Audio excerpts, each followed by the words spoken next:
Panjenengan pernah memperhatikan sebiji bata merah, Cak?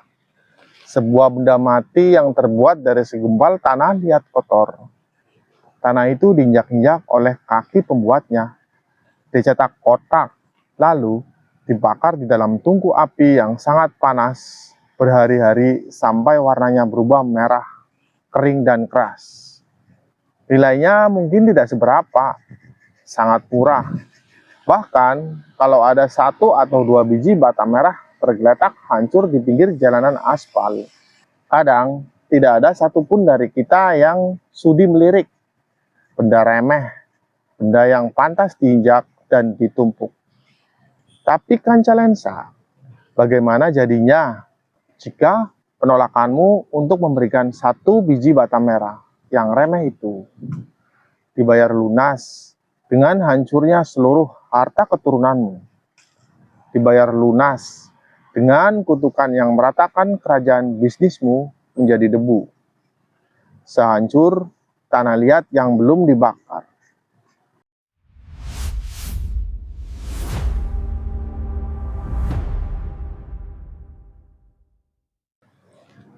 Assalamualaikum Kanca Lensa.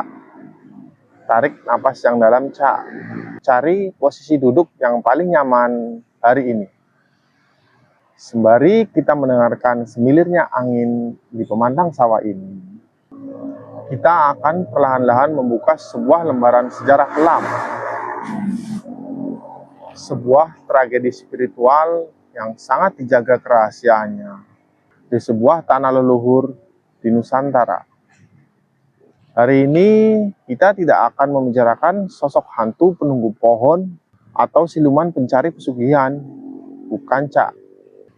Hari ini kita akan membicarakan sosok entitas agung, sosok leluhur pembabat alas yang namanya pantang diucapkan tanpa adab dan tata krama oleh warga aslinya. Di sebuah desa yang subur makmur, berdirilah rumah-rumah gedongan atau rumah mewah yang berjajar rapi. Warga aslinya hidup berkecukupan, panen selalu melimpah, dan desa itu seolah tak pernah tersentuh oleh mara bahaya dari luar. Mengapa bisa begitu?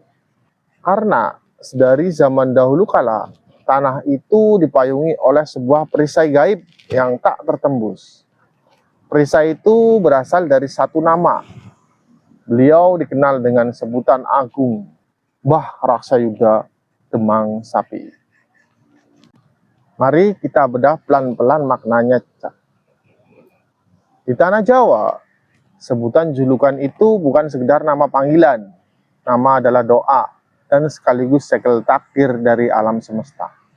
Kata raksa memiliki arti menjaga, memelihara, dan merawat. Sedangkan Yuda artinya adalah perang.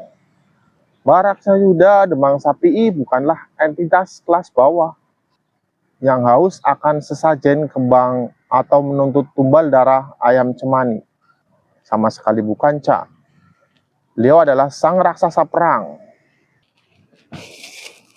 Sebuah perisai gaib tingkat tinggi yang tugas di alam sana adalah menjadi pelindung batas wilayah, menjadi tameng terdepan dari segala macam bentuk para bahaya gaib yang mencoba mengganggu ketenangan anak cucunya di desa tersebut. Bila ada kiriman santet, pagebluk, atau wabah penyakit gaib, atau entitas siluman jahat dari alas yang berniat merusak desa, Mbah Raksayudalah yang berdiri paling depan menebas mereka semua di dimensi yang tidak bisa kita lihat dengan mata telanjang. Bagi mereka yang mata batinnya dibukakan oleh Yang Maha Kuasa, wujud kemunculan beliau di alam gaib bukanlah wujud yang membuat orang menjerit lari, melainkan wujud yang membuat tubuh kita kaku bergetar dan kepala kita otomatis menunduk karena tak sanggup menahan wibawanya. Sang raksasa perang ini tidak berjalan menapak tanah. Beliau turun menunggangi seekor kuda putih gaib yang ukurannya sangat besar. Dan uniknya, kuda itu ditunggangi tanpa pelana. Kuda gaib itu tidak pernah meringkik. Langkah kakinya melayang dalam keheningan, menyapu debu jalanan desa di tengah malam buta tanpa mengeluarkan suara tapak sedikit pun. Dan yang paling membuat siluman lain bertekuk lutut adalah pusakanya.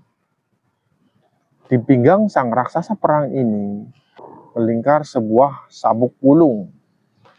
Sabuk hitam bertuah yang ditenun dari energi pelindungan tingkat tinggi. Sabuk wulung itu memancarkan hawa dingin yang luar biasa pekat. Hanya dengan merasakan suhu udara yang mendadak anjlok saat beliau lewat, entitas apapun yang berniat jahat akan langsung takut, menundukkan kepala, tak berani melintas di hadapan beliau.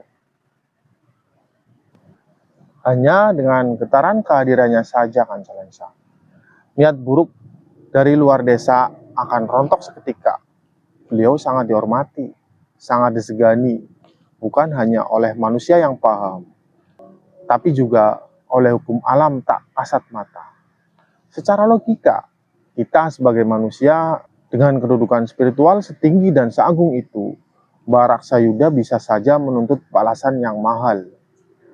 Beliau bisa saja meminta sesajen mewah di setiap malam Jumat Kliwon. Beliau bisa meminta dipotongkan kerbau setiap panen raya. Tapi tahukah panjenengan, beliau tidak pernah memintanya. Sama sekali tidak pernah. Beliau adalah sosok leluhur murni yang mencintai tanah ini. Mencintai anak cucunya di desa itu dalam diam. Beliau hanya duduk di atas kuda putihnya, menjaga dari kejauhan, memastikan warga desa bisa tidur nyenyak setiap malam dan memanen padi dengan senyum lebar di pagi hari. Namun, berpuluh-puluh tahun berlalu, roda zaman berputar. Kesejahteraan dan keamanan yang dijaga oleh sang raksasa perang ternyata membuahkan sebuah penyakit hati di kalangan warga desa asalnya. Ketika panen selalu melimpah, ketika uang berputar kencang, rumah-rumah gedongan mulai dibangun megah menjulang tinggi. Perlahan-lahan, nurani mereka mulai tertutup. Mereka mulai lupa daratan. Mereka mengira kekayaan itu datang semata-mata karena kehebatan dan kepintaran mereka sendiri. Mereka lupa bahwa ada perisai gaib yang tak pernah tidur menjaga tanah yang mereka injak. Dan dari dimensi sana, di atas panggung kuda putihnya, Mbah Raksayuda melihat semua perubahan itu. Beliau melihat anak cucunya berubah menjadi manusia-manusia yang angkuh, kikir, dan silau oleh harta. Melihat hal itu, sang raksasa perang yang tidak tertandingi ini langsung marah cak. Beliau tidak langsung mengirimkan badai untuk menghukum mereka.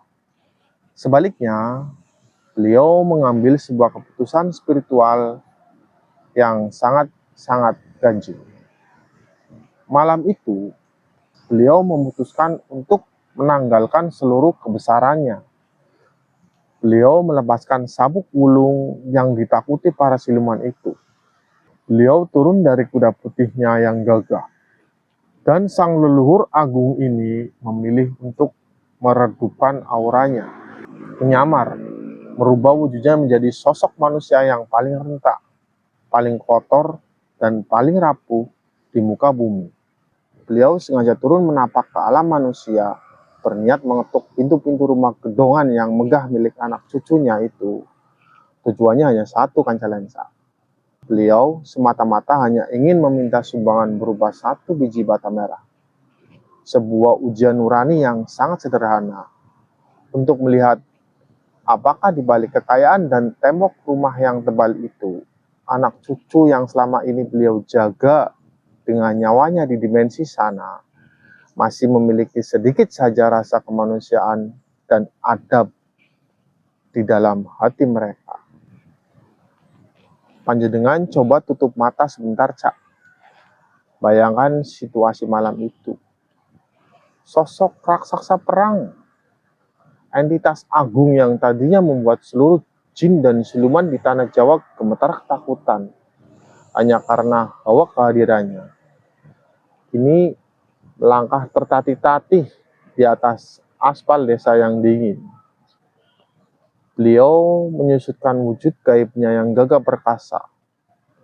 Beliau mengunci semua kesaktiannya, menanggalkan segala kebesarannya, dan memilih wujud penyamaran yang mengiris hati.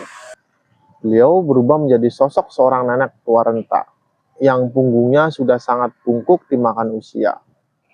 Baju kebesaran sang jenderal perang itu berganti menjadi kain kebaya lusuh yang sudah compang-camping, penuh dengan tambalan jahitan kasar di sana-sini. Kulitnya berubah menjadi keriput dan pucat. Rambutnya memutih acak-acakan. Beliau memakai sebuah topi camping bambu yang usang dan sobek pinggirannya. Itu sengaja dipakai agak menunduk untuk menutupi separuh wajahnya. Dan yang paling membuat dada ini sesak Ancalensa. Malam itu cuaca sedang tidak bersahabat. Gerimis turun rintik-rintik, membawa hawa dingin yang menusuk sampai sum-sum tulang. Sang nenek penjelmaan Mbah Raksayuda itu berjalan nyeker, tanpa alas kaki sama sekali. Telapak kakinya yang keriput dan pecah-pecah harus menapak langsung di atas tanah becek, kerikil tajam, dan genangan air aspal yang dingin. Beliau berjalan pelan, menyeret kakinya yang gemetar, kedinginan. Srek, srek, srek. Beliau menyusuri jalanan desa asalnya sendiri. Desa yang sudah berpuluh-puluh tahun beliau jaga dari segala macam kutukan penyakit dan mara bahaya. Desa yang karena perlindungannya kini dipenuhi oleh rumah-rumah gedongan, rumah mewah bertingkat, pagar-pagar besi yang menjulang tinggi, dan mobil-mobil mengkilap yang terparkir di halamannya. Langkah sang nenek tua itu akhirnya terhenti di depan salah satu rumah paling besar di desa itu. Rumah anak cucunya, rumah keturunan asli tanah tersebut, yang rezekinya sudah diangkat dan dimakmurkan oleh kedamaian desa. Dengan tangan yang bergetar hebat menahan dinginnya angin malam, nenek penjelmaan Mbah Raksayuda ini perlahan mengangkat tangannya, mengetuk pelan daun pintu kayu jati berukir mewah yang kokoh itu. Tok, tok, tok. Ketukannya sangat pelan, sangat sopan. Tidak lama kemudian, terdengar suara kunci dibuka dari dalam. Pintu kayu jati yang tebal itu pun terbuka, Cak. Keluarlah si pemilik rumah, seorang pria parubaya dengan pakaian rapi. Tapi, raut wajah pria itu sama sekali tidak menunjukkan sapaan yang hangat. Wajahnya langsung berkerut, menunjukkan ekspresi terganggu karena ada tamu tadi undang yang datang mengotori teras mewahnya di tengah malam gerimis. Panjenengan tahu apa yang diucapkan oleh sang leluhur saat pintu itu terbuka. Beliau tidak mengangkat wajahnya. Beliau menundukkan kepalanya yang tertutup camping usang. Beliau tidak meminta kepingan emas. Beliau tidak mengimis sembako, tidak meminta beras, apalagi meminta lembaran uang ratusan ribu. Dari bibirnya yang keriput dan bergetar kedinginan, keluar sebuah rintihan parau yang sangat-sangat menyayat hati.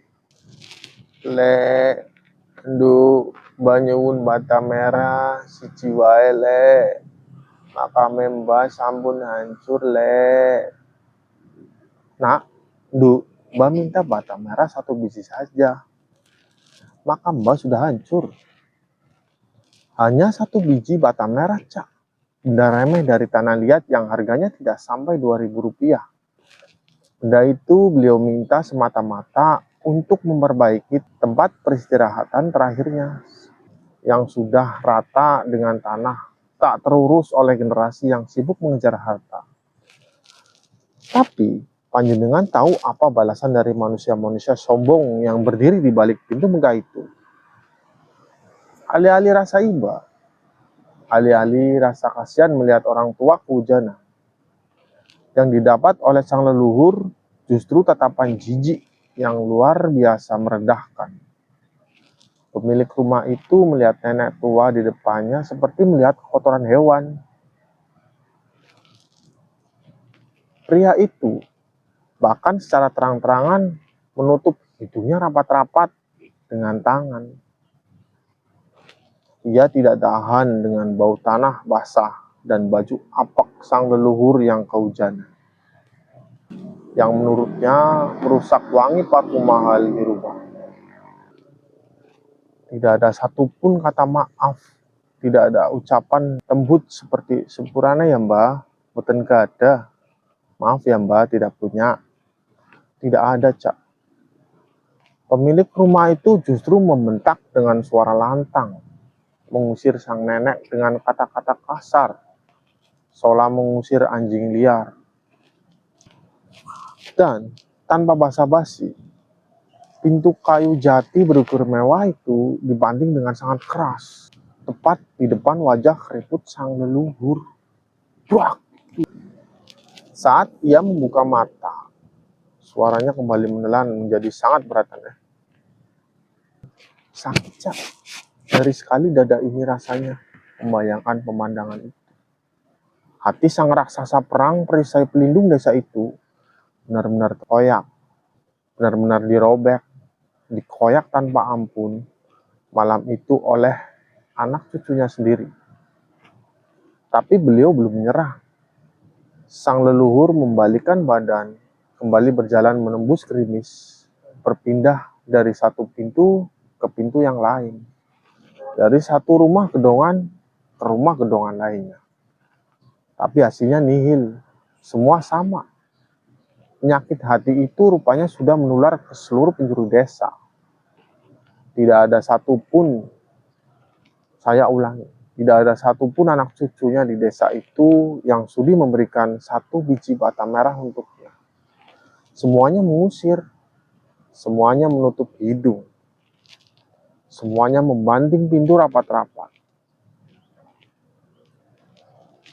Mungkin kalau panjenengan yang jadi beliau, atau kalau manusia biasa yang punya kesaktian dihina sedemikian rupa, kita pasti akan mengamuk, seolah jenderal perang diludahi harga dirinya. Beliau pasti akan memanggil badai, mendatangkan petir, dan meratakan desa itu detik itu juga. Tapi tidak, Cak. Kesabaran seorang leluhur tingkat tinggi itu luar biasa melebihi samudera.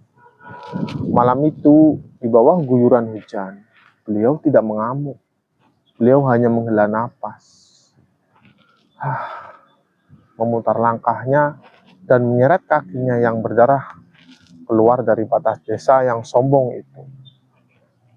Beliau berjalan jauh menuju desa tetangganya.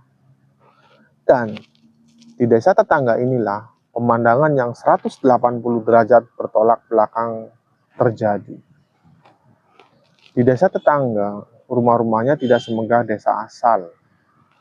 Warganya mayoritas hanya petani biasa.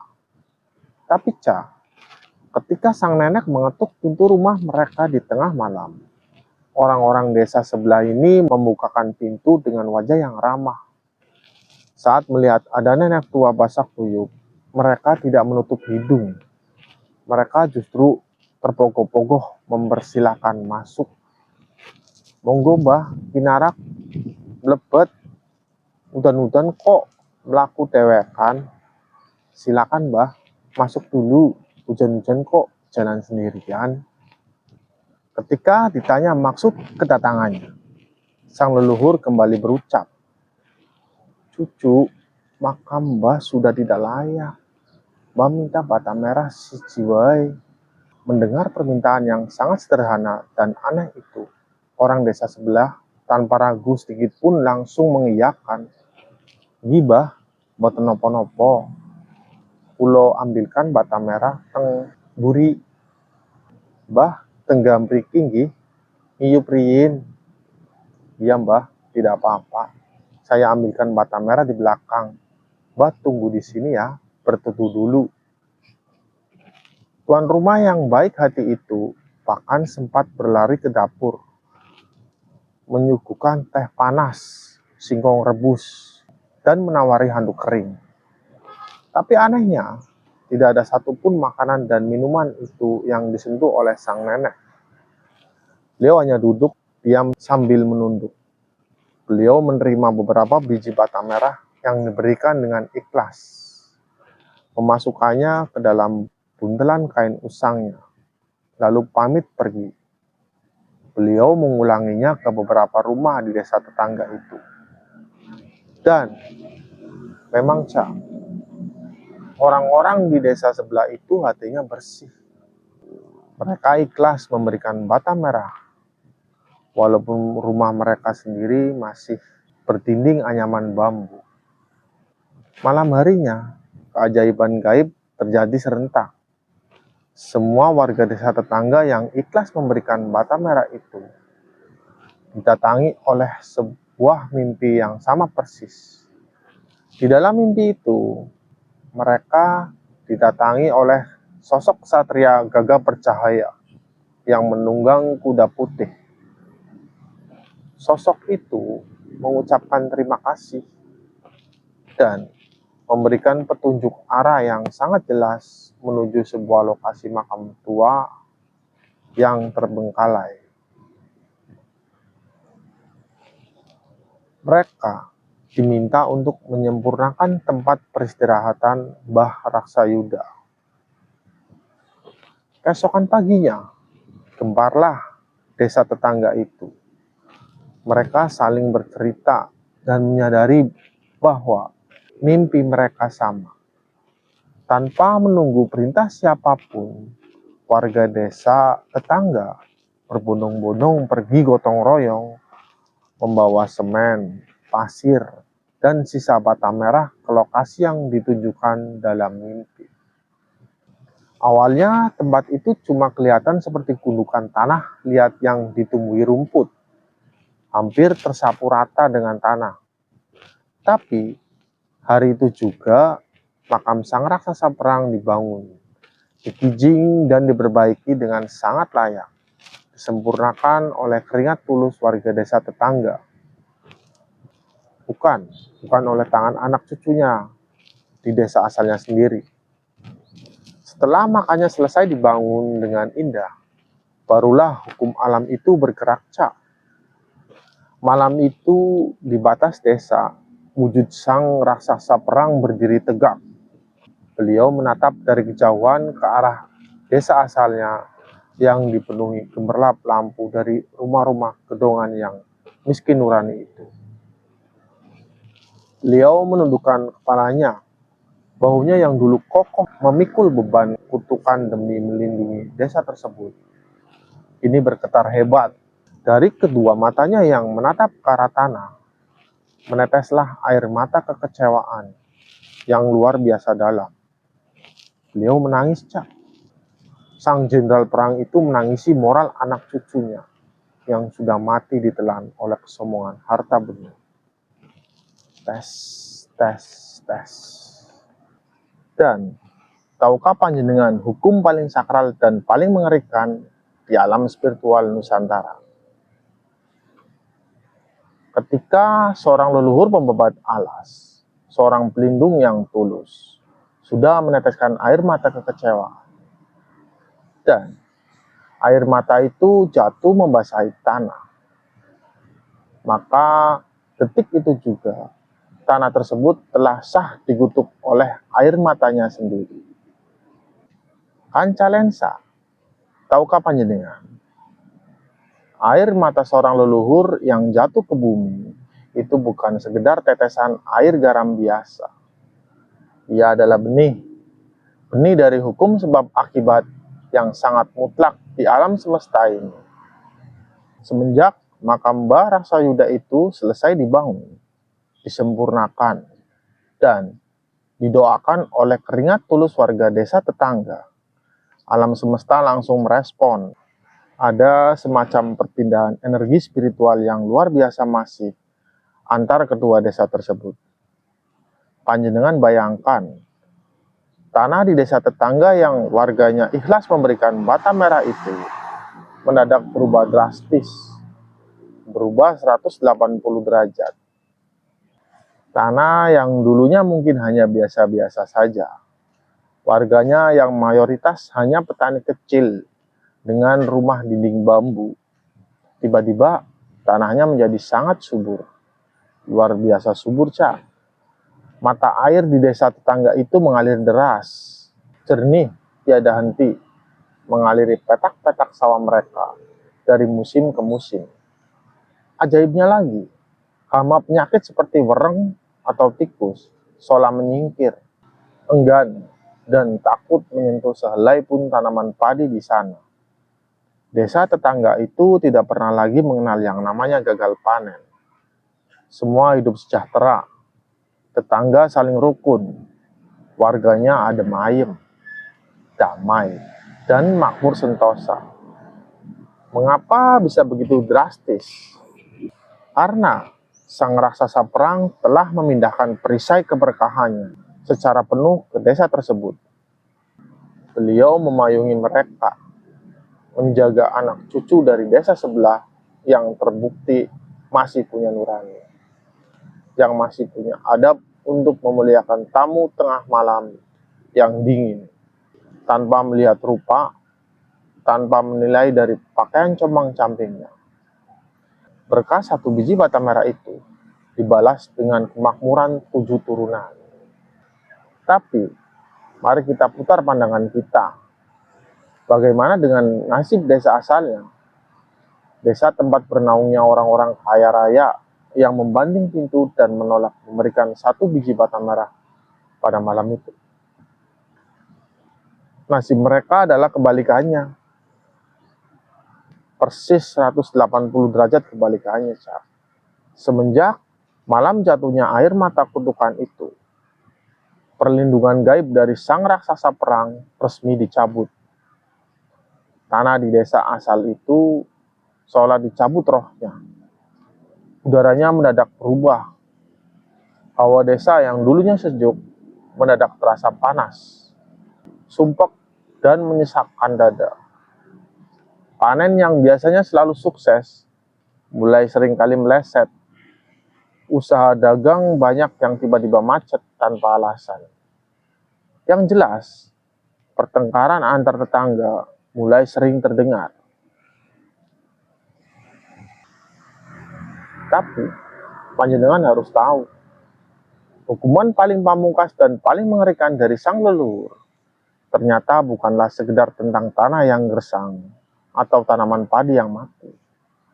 Hukuman itu menargetkan langsung ke ulu hati kesombongan mereka, menargetkan langsung ke penyakit moral yang sudah membutakan mata anak cucunya. Malam di mana air mata itu jatuh, Mbah Raksayuda menjatuhkan sebuah sumpah, sebuah kutukan karma yang turun-temurun yang sampai detik ini, saat panjenengan menonton video ini, masih membelenggu tanah tersebut dengan sangat kuat. Sebuah kutukan yang oleh warga sekitar dan para sesepuh dikenal dengan nama hukum Bundes. Dengarkan syarat dari kutukan ini baik-baik, Cak. Siapa saja manusia asli keturunan tanah tersebut yang rezekinya sempat dinaikkan oleh Yang Maha Kuasa, yang usahanya sempat sukses, yang hartanya melimpah, lalu hatinya tiba-tiba menjadi sombong, ia lupa daratan, dan puncaknya ia berani dan nekat membangun rumah tangga kedua alias melakukan poligami, murni hanya merasa kaya dan menuruti hawa nafsunya, maka hartanya akan bundes, ludes, tanpa sisa, amblas ditelan bumi, sehancur-hancurnya, Cak. Hukum karma ini tidak bisa dinegosiasi, tidak bisa dibatalkan dengan ruatan apapun. Begitu orang itu nekat menuruti hawa nafsunya, membangun keluarga kedua karena kesombongan harta, maka detik itu juga waktu kehancurannya dimulai. Usaha yang tadinya menggurita akan bangkrut berkeping-keping. Asetnya akan lepas satu persatu dengan cara yang tidak masuk akal. Dan hidupnya akan dibanting, dikembalikan ke titik paling bawah, jauh lebih melarat dan lebih menderita dari sebelum ia menjadi orang kaya. Panjenengan coba renungkan. Logika karmanya sangat masuk akal dan sangat puitis, Cak. Sumpah blundes ini bukanlah kutukan yang asal diucapkan. Ini adalah pantulan langsung dari perbuatan mereka sendiri di masa lalu. Panjenengan ingat, dulu sang leluhur yang kedinginan di tengah gerimis merintih di depan pintu mereka. Beliau hanya meminta 1 biji bata merah, hanya untuk memperbaiki satu rumah peristirahatan terakhirnya yang sudah hancur. Tapi permintaan sekecil itu ditolak mentah-mentah, diusir, dibantingkan pintu. Maka kini alam semesta menagih utang tersebut. Saat anak cucunya yang kikir itu dengan sombongnya berani membangun 2 rumah tangga demi memuaskan hawa nafsu, padahal dulu leluhurnya meminta 1 bata saja tidak diberi. Disitulah letak keadilannya, Kancalensa. Pengkhianatan nurani di masa lalu itu dibayar lunas dengan bunga yang sangat tinggi oleh kutukan bundes. Hartanya diratakan dengan tanah, sehancur makam leluhur yang dulu berani mereka terlantarkan. Tidak ada pengampunan bagi mereka yang lupa pada asal-usulnya dan membiarkan nafsu duniawi membutakan mata hatinya. Kancalensa, saat panjenengan menyimak cerita ini, mungkin di rumah sedang tersenyum kecut. Panjenengan mungkin sedang bergumam di dalam hati. Ah, Mas Rian ini bisa saja. Itu kan cuma cerita zaman dulu. Paling-paling itu cuma dongeng karangan orang tua zaman penjajahan buat menakut-nakuti anak cucunya. Biar nggak pada selingkuh, biar nggak pada poligami. Tidak, Cak. Kalau panjenengan berpikir seperti itu, panjenengan salah besar. Sumpah seorang raksasa perang, apalagi sumpah yang sudah diteteskan dan dibayar lunas lewat air mata kekecewaan seorang leluhur pembebat alas, itu tidak akan pernah hangus dimakan zaman. Kutukan itu tidak punya masa kadaluarsa. Ia tidak peduli apakah sekarang zaman penjajahan atau zaman internet dan smartphone seperti sekarang ini. Sumpah itu terus hidup, terus bernapas, mengakar kuat di bawah lapisan tanah desa tersebut. Bersemayam di sana, menunggu dengan sabar siapa saja keturunannya yang berani memancing kutukan itu keluar. Ini bukan sekedar mitos, Cak. Ini adalah wewelar, sebuah peringatan mutlak yang sudah memakan banyak korban jiwa dan harta. Sudah banyak buktinya, Kancalensa. Dan salah satu bukti yang paling terkenal yang menjadi buah bibir dengan nada ketakutan di kalangan warga lokal terjadi belum lama. Beberapa tahun yang lalu, ada salah satu warga asli tanah tersebut, keturunan asli desa itu. Sebut saja namanya Pak Broto. Saat itu nasib Pak Broto ini sedang benar-benar di atas angin. Usaha agrobisnis dan perdagangannya maju pesat, meroket tidak karuan. Hartanya melimpah ruah, Cak. Panjenengan bayangkan, rumahnya dibangun bertingkat-tingkat, paling megah di seluruh penjuru kampung, lengkap dengan pilar-pilar besar layaknya istana Romawi. Sawahnya berhektar-hektar, membentang luas sejauh mata memandang. Di garasi rumahnya terparkir rapi mobil-mobil mewah keluaran terbaru. Pak Broto ini sangat dihormati. Kalau beliau lewat di jalanan desa, warga otomatis menunduk segan. Singkat kata, beliau adalah raja kecil di desa tersebut. Tapi sayang beribu sayang, Cak. Ketika kantongnya menebal, nuraninya justru semakin menipis. Ketika rumahnya menjulang tinggi, kesombongannya ikut memubung menembus langit. Hingga akhirnya kesombongan itu menutup mata batinnya. Merasa sudah menjadi orang paling kaya dan tak tersentuh di desa itu, Pak Broto mulai melupakan adab. Ia merasa uangnya yang bermiliar-miliar itu bisa membeli segalanya, termasuk membeli kegebalan dari pantangan dan wewelar leluhur. Terdorong oleh hawa nafsu duniawi dan rasa gengsi sebagai orang kaya baru, Pak Broto ini nekat, Cak. Secara diam-diam, di belakang istri pertamanya yang sudah menemani dia dari nol, ia meminang seorang wanita muda. Ia membangun rumah tangga kedua. Tidak tanggung-tanggung, istri mudanya itu dibelikan rumah baru yang mewah di kota. Dibelikan perhiasan emas yang menyilaukan mata. Dan dimanjakan dengan harta yang seolah tidak ada habisnya. Panjenengan tahu apa yang terjadi setelah itu, Kanca Lensa. Pak Broto ini berpikir kalaupun ada kutukan, mungkin datangnya perlahan-lahan. Mungkin nunggu dia tua. Tapi ternyata hukum bundes dari sang raksasa perang tidak butuh waktu bertahun-tahun untuk bekerja. Hanya dalam hitungan bulan, Cak. Hanya dalam hitungan bulan semenjak ijab kabul dengan istri mudanya itu, runtuhlah semua kerajaan bisnis dan kekayaan Pak Broto. Runtuh sehancur-hancurnya dengan cara yang sama sekali tidak bisa dicerna oleh akal sehat. Kehancuran itu dimulai dari hal-hal yang sangat di luar nalar. Suatu hari, berhektar-hektar sawah milik Pak Broto yang padinya sudah menguning, yang tinggal menunggu hitungan hari untuk dipanen, mendadak diserang hama. Bukan hama biasa, Cak, melainkan ribuan hama tikus berukuran besar yang entah datang dari mana asalnya. Tikus-tikus itu datang bagaikan gelombang hitam di malam hari.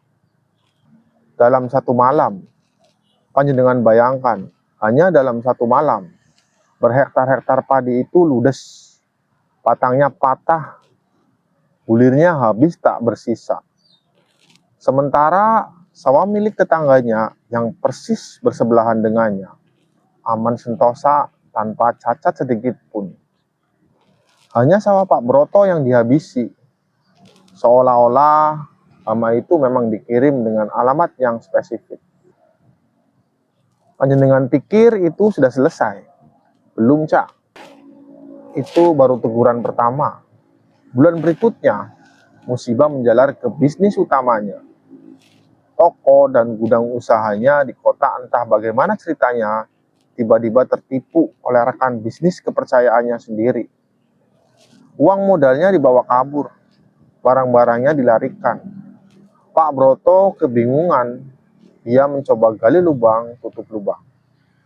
Ia meminjam uang ke bank dan meminjamkan sertifikat rumah mewahnya dan sisa tanahnya. Ia merasa masih bisa bangkit.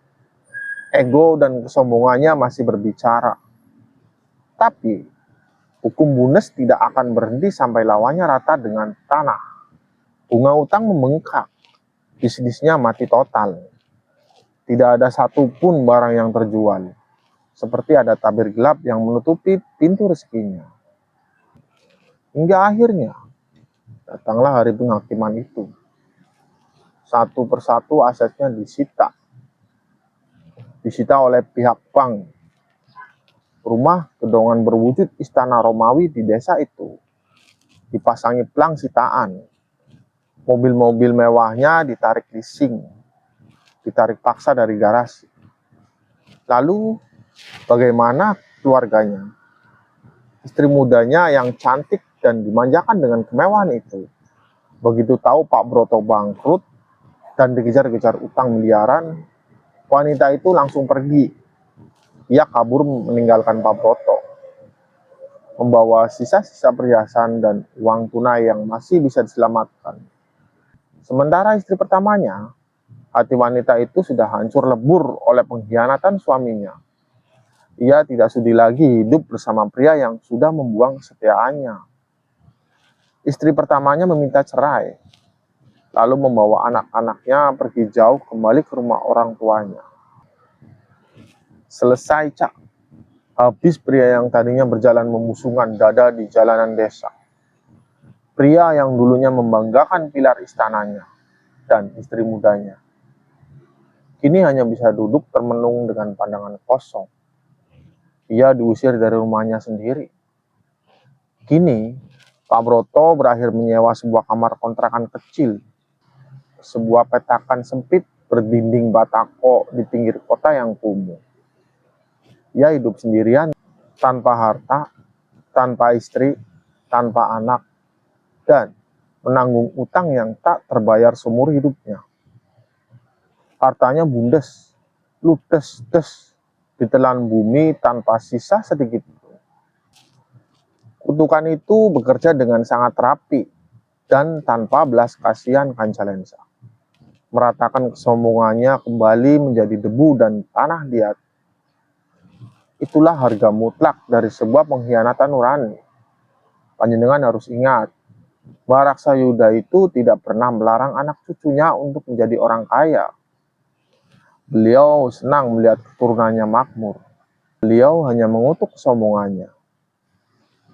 Saat seorang keturunan desa itu lebih memilih mengambur-hamburkan hartanya untuk membangun 2 rumah tangga demi memuaskan selangkangan dan nafsu. Sementara di masa lalu, leluhurnya yang kehujanan merintih meminta 1 bata merah. Tak dihiraukan. Disitulah langit dan bumi sepakat untuk menghancurkannya tanpa ampun. Alhamdulillah Kancalensa. Silakan tarik napas panjang. Hembuskan pelan-pelan. Kita tinggalkan kengerian jatuhnya Pak Broto dan kejamnya hukum karma bundes itu di belakang kita. Biarkan masa lalu terkunci di masa lalu. Dari kisah Waraksayuda Demang Sapi ini, ada satu tamparan keras, namun sekaligus menjadi pelukan hangat untuk kita semua yang masih diberikan nafas pada hari ini.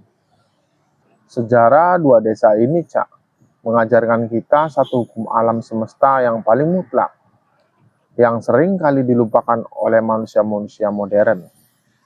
Sebuah hukum yang bunyinya sederhana.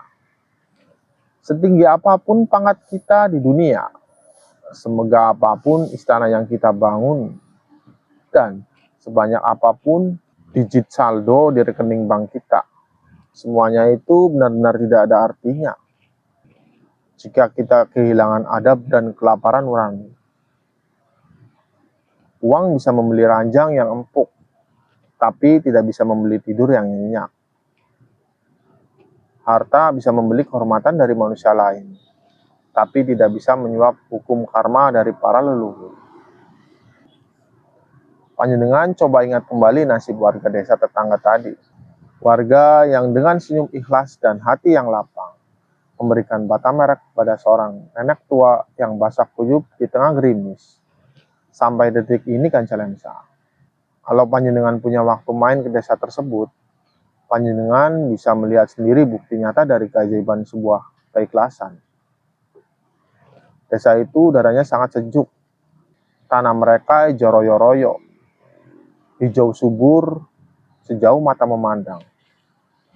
Warganya hidup rukun, adem ayem, tidak ada saling sikut berebut harta.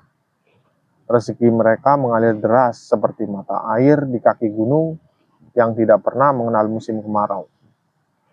Anak turunannya dijaga dari balak atau bencana dan mara bahaya. Kenapa mereka bisa mendapatkan hadiah sebesar itu dari sang raksasa perang? Karena mereka menanam kebaikan di saat tidak ada siapapun yang melihat, Cak. Mereka memuliakan tamu yang datang ke rumahnya tanpa melihat rupa. Mereka tidak menilai derajat seseorang dari pakaian compang-campingnya atau dari bau keringatnya.